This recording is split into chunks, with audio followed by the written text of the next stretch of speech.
I'm just looking around, Rebecca. I'm looking around.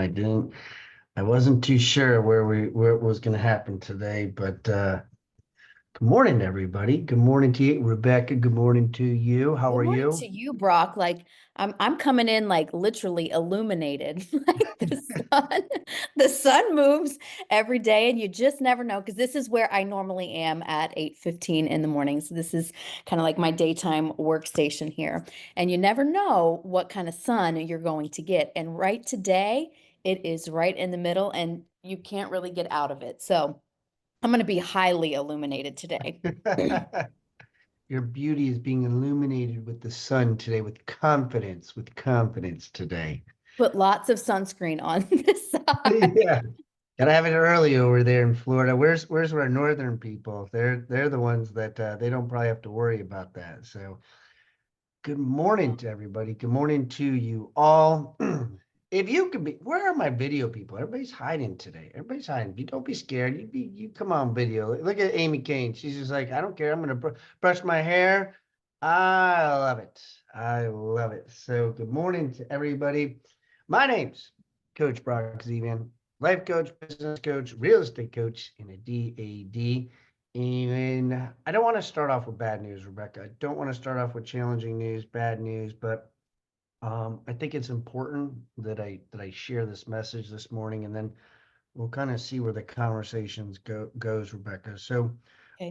first, Chad was he sent us a message yesterday, and he was dealing with some flight problems, some challenges with driving and getting together. And one of the things I love about the leaders is their proactiveness of making sure, and I say this nicely too, like we're all family, but these leaders generally care. They're like, hey man, I'm not gonna be able to be there. He puts it into our group leadership chat, and he wants to make sure that everybody, somebody was going to be here today for you all. And so Rebecca and I will be leading today. So prayers for Chad on his journey and what it is, where he's got going on. Um, but I do have some heavier news, unfortunately, that I wanted to pass along. I received a text at 3:30 yesterday, last night, and so keep prayers. Cullen's father passed last night. Mm. So his dad, he's actually, it was crazy. I was talking to Cullen literally yesterday, and him and I were talking, and he's like, yeah, dad's down in Texas, and he's down there for a couple days. And he was perfectly fine. And I think God, I haven't talked to Cullen yet, but when I got the message and knowing what Colin and I talked about yesterday, I think God wanted him to be with his son down in Texas and didn't need to be with Cullen because Cullen wears a lot. He carries a lot on what he does. And I don't know what it's like to see a family member, passed.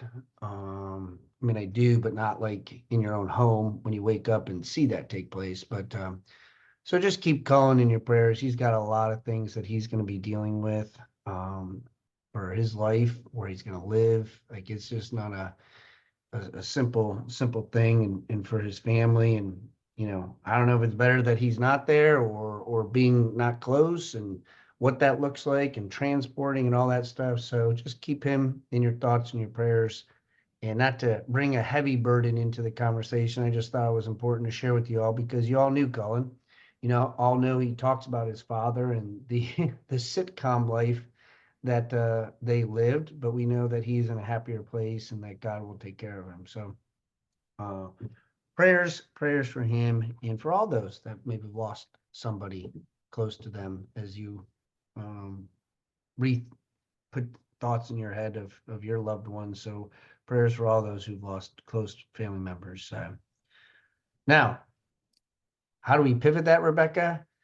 I'm not too sure. So we're just gonna dive in as as well. And so as we're basically telling you, like I haven't talked to Rebecca. Chad wasn't going to be here. And so I had a couple things lined up, or I really didn't have really too much lined up, D, but kind of will as Derek and I tend to do, we just kind of go off the cuff of what we have. I did read a quote about confidence in prepared for you, but Rebecca, I guess I'll start with you. Yes, Michelle, definitely. And just to let you know, all just on Cullen's thing, more than likely, well, not more than likely, I will be doing this. If you would like to donate, we're going to do something for Cullen. So it will be some sort of, I really don't know yet, some sort of monetary thing because that's the easiest thing to do and to do it. But if you are interested in wanting to put something towards Cullen's gift that we will be doing, whether it's flowers or a charity, I don't know what it is. I have to talk to Cullen, but I want to do something for him. If you are interested, you can DM me privately, text me privately. I'm not forcing anybody to do it. I'm just saying that's what I'm going to do, and you're all more than welcome to, and love to have it. So anyways, Rebecca, how are you? What was on your mindset when you saw Chad's message? What came to you? Chad usually talks about money. Chad usually talks about wealth. He talks about pouring into people, helping them with their purpose. Mhm. Um, Tell me a little bit about what your thoughts are when we have this conversation and see how we can help everybody today. Brock, the first thing that really came to mind whenever Chad sent the text out to us last night was actually the second question that you left us with yesterday, which is who is the father figure in your life? And meaning like who is that mentor? Who is that coach? Who is that circle that you surround yourself with? And right off the bat, Chad sends out the message to his circle. And what happens? We all come together. Jada's like, I got you. Christian's like, I got you. Brock's, I got you. I'm like, I got you. And that really is the power of purposeful partnerships.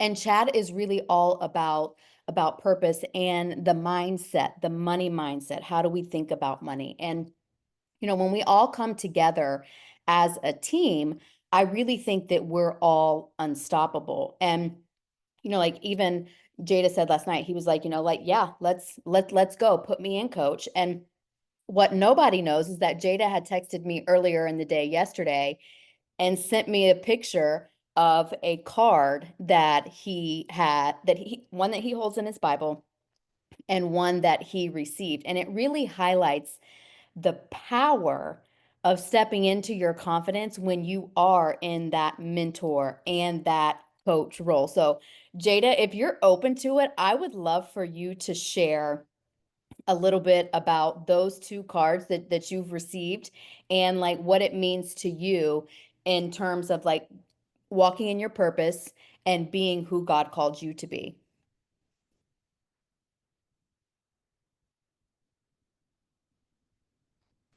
You're on mute. Playing with that mute button gets you every time. It does. Hello, hello.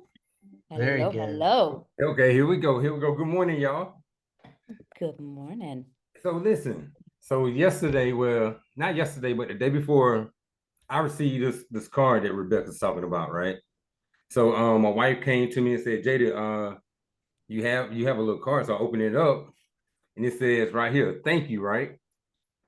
And so I open it up and I read the card. So the card says this right here. It said, Coach Sullivan, we appreciate your support throughout the season. It felt like you were there every step of the way. You brought great energy and pushed us to play with energy and confidence. Oh, man, there we go. Yeah, so listen, I received that and I said, who is this? And I started reading some of the names. I said, you got to be kidding me. This is the basketball team. I don't even coach basketball, but the basketball team wrote me this card, just showing their appreciation to me. And I was just telling Rebecca, I was telling my mom, I said, it's the things like this that means the most to me. The small things like this is that really what means the most to me. So I called the coach. I talked to Zach. I say, Zach, man, who wrote the card? He said, one of the guys, Trey. Trey is a quiet dude. And Coach Corley just said, I was surprised Trey wanted to write you this card, but Trey wrote the card and had some of the guys sign it. So yeah, that meant so much to me. Just knowing that I didn't coach basketball, but I played an impact to these guys from the stands.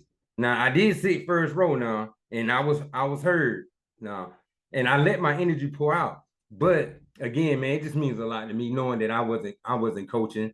I don't coach basketball. I play basketball, my first love, but Yeah. those guys fed off my energy from the stands, and that meant a lot to me. The other card, real quick, was a card that I keep in my Bible. It was written by Miss Rucker. Miss Rucker son is the guy who I broke his record at Hillcrest. And so I broke the record on a Friday night. That Monday night, Miss Rucker sent me a card. I sent it to Rebecca too. But she just congratulated me for being the Hillcrest all-time leading receiver. She just praised me. And I've had that card since 2000, and it looked like it's brand new. So, like I said before, the small things is what really matters to me. And it was just a moment. It was just a moment for myself. I love that. And you know what it says to me, Jada?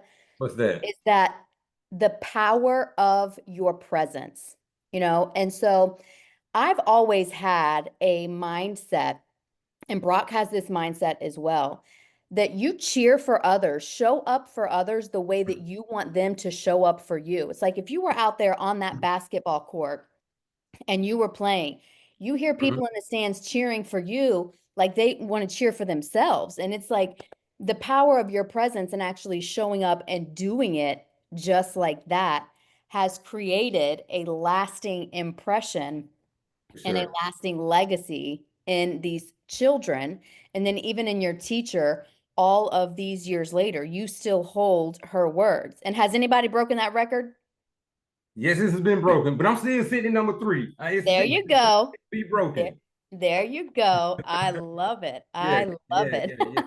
But just the thing, like Chad say, we are created on purpose for a purpose, and it's like once I found my purpose, things just started to open up. I feel like I've been living in my purpose for like the past year.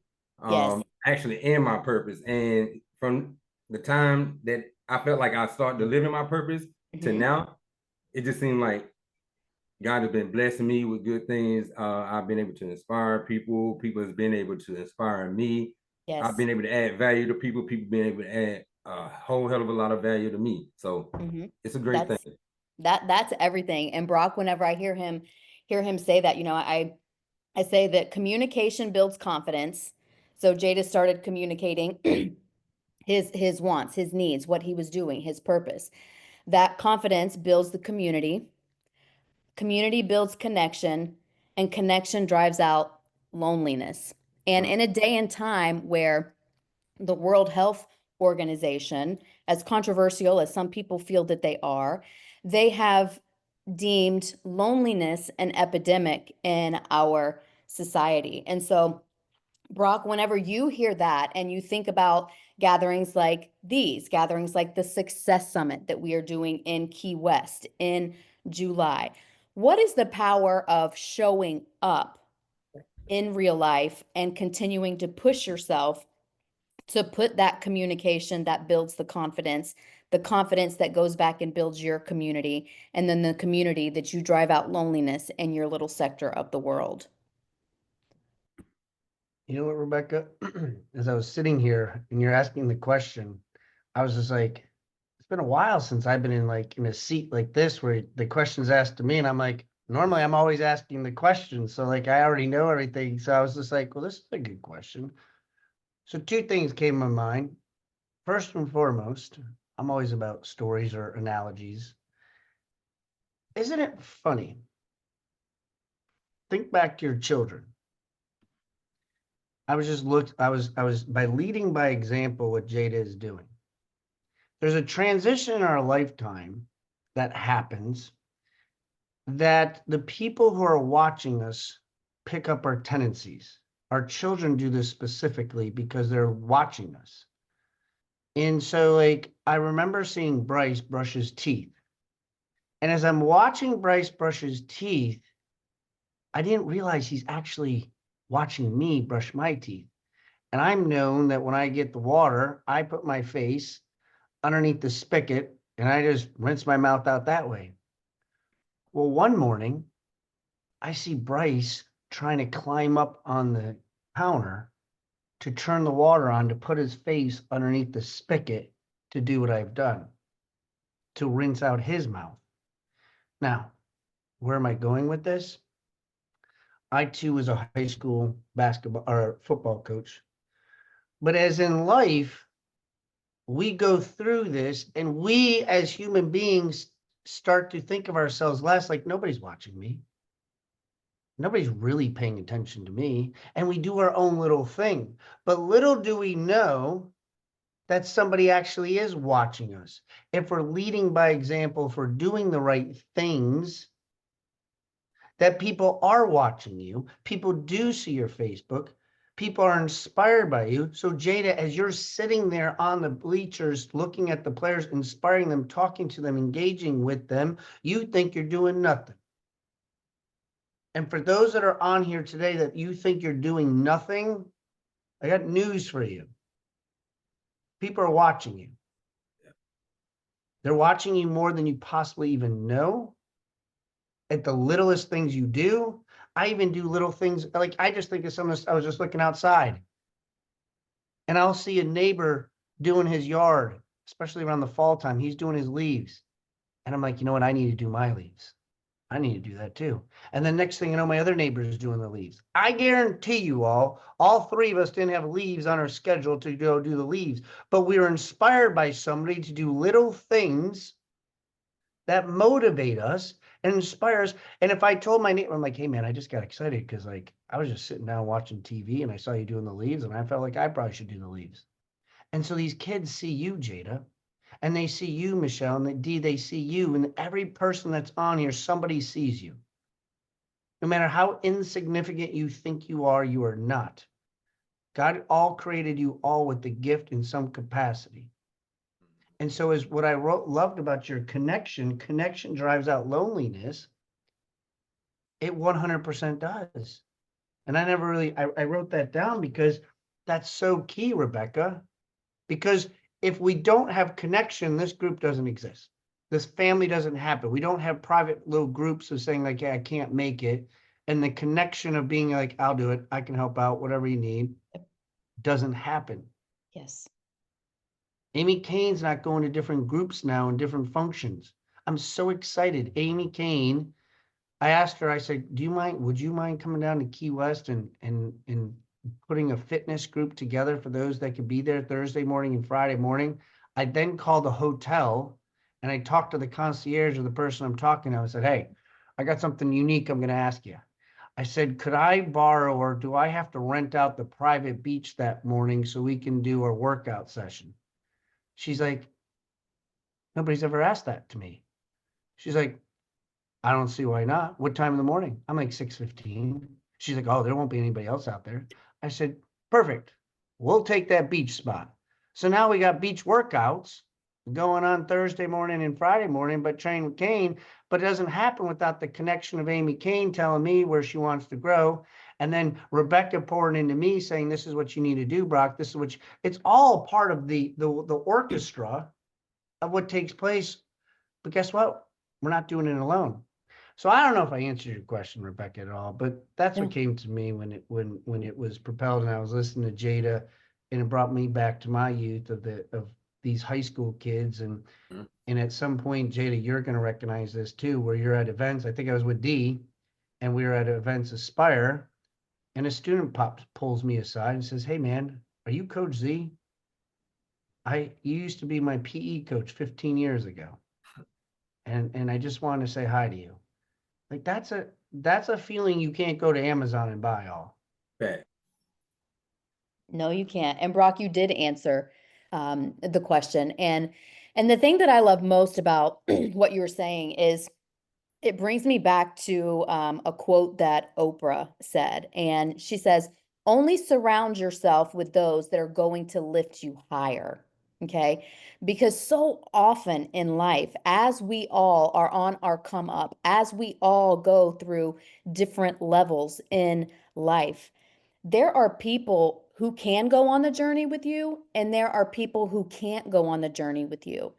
And the people who can't go on the journey with you, it doesn't mean that they're bad people or that you completely cut them out of your life or that they're beneath you or anything like that. It just means that you're in a different chapter Mm-hmm. and you might need to put them over here.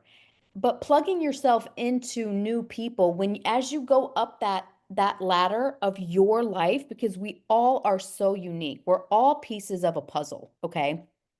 We're all uniquely and wonderfully made. We all have a specific purpose and calling on our life. But sometimes we lack the confidence in ourselves to plug ourselves into something like, hey, Rebecca, I want to create a success summit. Well, Brock, do it. Like, just go for it. Do it. What does it look like? Let's do a workout. Let's have Amy Kane come and do the workout. It's creating that community. And then there are some people who will look at you and they'll say, oh, well, who do they think they are? Like, look at who does Brock think he is? And sometimes we even say it to ourselves, right? Like, who do I think I am? Like creating like a confident beauty event. Like, you haven't been behind the chair since 2017. Like these are all imposter syndromes, but these are all levels on our ladder of life. And we do have to come together. And we do have to surround ourselves with people that are going to lift us higher because Derek Green is the one that says it. I will feed anybody, but I'm not for everybody. And we all have to have that inner confidence within ourselves to be able to establish that boundary and to be able to show up in our communities as the best versions of ourselves. Because when you're truly confident in yourself, you don't get upset that Diddy Bop did not write your text back or that you're not scrolling through social media and be like, well, I can't believe they took that girl's trip without me. Like you lose that. You're like, okay, they took that girl's trip. Like, I hope they had a great time. Maybe I need to plan myself a girl's trip. You may or may not invite them. They may not be aligned with you in this stage of life. But that's just one example of how as we all kind of go through life, you know, I have plenty of stories to tell. There was one point, May 1st, 2020, the world is in a pandemic. And I'm sharing this story just to highlight how, as you move through roles and ladders in life, that sometimes you got to make hard decisions. And on May 1st, 2020, the date sticks out so prevalently in my mind because it was the third information request I had to send to some of the leaders inside of my organization. And I was sending them information because their team members were like, hey, they're stealing my customers and taking them into another business. And the letter that I had to send on May 1st, 2020 was to my own sister who was stealing customers from our organization and financially hurting other people on her team. And so it's like, when I talk about confidence, like confidence is a tough conversation to have.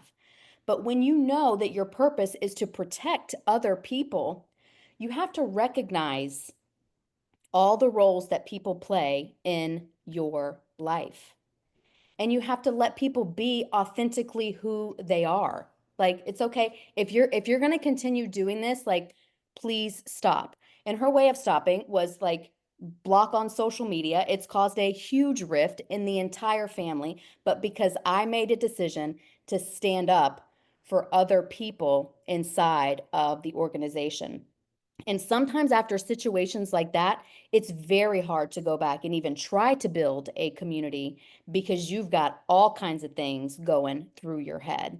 But I share that to say that you cannot let situations like that in your life shake your confidence because you have to stand back up and you have to say, you know what, like I can understand. Like I can understand why you took these people. They're great producers, great salespeople. I understand it. Doesn't mean that it was right. It doesn't mean that it was wrong. I understand it. Just you can't keep doing this. And sometimes when we go to use our voice, I said this in my last confidence is quiet. Like your head knows something, your heart knows something, and then you go to vocalize it and it gets stuck right here. And you start talking about it and you choke up. Your messaging is not clear. And so whenever it comes to situations where you're having to rebuild your sense of community through confidence, it's not a one size fits all approach, but it is a deep knowing and understanding that show up for others the way that you want them to show up for you, just like Jada does, just like Brock does, just like everyone on this call does. Like we all show up. We all show up for each other because we are all in some way, shape, form, or fashion mentors and coaches to each other. And showing up is really, you know, the hardest part all. Like literally showing up. You know, it's easy. You hear many times, well, I mean, when your bills are paid, your relationship's great, you and your significant other went on a nice date night last night, you just got a check that came into your bank account, you paid all your credit card bills, your car's washed, doesn't have pollen on it, you know, all these things, like, it's just like, man, life's great. Yeah, I can show up. It's in those moments when your mom tells you, like, hey, you know, dad's really sick. He's got to have some surgery and a procedure. Your ex-wife just tells you that, literally no joke, that there's a tutoring bill for $1,000 that I didn't have budgeted in the game plan. Oh, it's spring break this month. Oh, by the way, the hotel needs this much money for the down deposit. Oh, your back hurts. You got things going on. And all of a sudden you got to show up and this happen. Like, that to me, when you said to go through this, John Maxwell always says, you need to grow through what you're going through. And many of us have to understand that that's the growth part. That's the showing up part. That's when things aren't going the right way that you need, and you're inspiring others to be able to do it. I mean, think about it. How many of 8:15, 8:45? There's other things that we could be doing. There's other things that we got going on, but people show up every single morning, Monday through Friday for this, no matter what's going on. And so I just, in conclusion, I'll let you close this out, Rebecca. And, you know, I thought Jada sent me his card, so that's why I was able to pull that up for you, Jada, when you sent that to me, Appreciate you, because man. it reminded me, and I was like, how cool is that? That's really cool that people, you know, that Jada's got these young kids that he's inspiring and growing up. He doesn't have to show up to these basketball games all. I don't like, he doesn't have to. He's got his own life. He's got a moving company. He's got kids. He's got a wife he's got to take care of. He doesn't have to go to these games. Just like y'all don't have to be on this platform right now. You can do your own thing. Nobody's calling. Where were you? Maybe some of you I might. No, I'm just joking. But you know, that's the important thing. So Rebecca, I'll let you close this out. Great lead today, Rebecca. You know, well, it's all because of you. The three questions that you left us with yesterday, and you know, it's life is good. It might not always be perfect. It's probably never going to be perfect, but life is good. And when you continue to show up for yourself and you continue to show up for others, and you begin to invite others along the journey, like I invite all you to come back tomorrow morning at 8:15 for one of the leaders to do Wednesday. I'm not sure who we have on the first Wednesday of the month, but at 8:15 tomorrow, same link, bring a friend, and we will see y'all there. Bye all. Three type of day. See ya.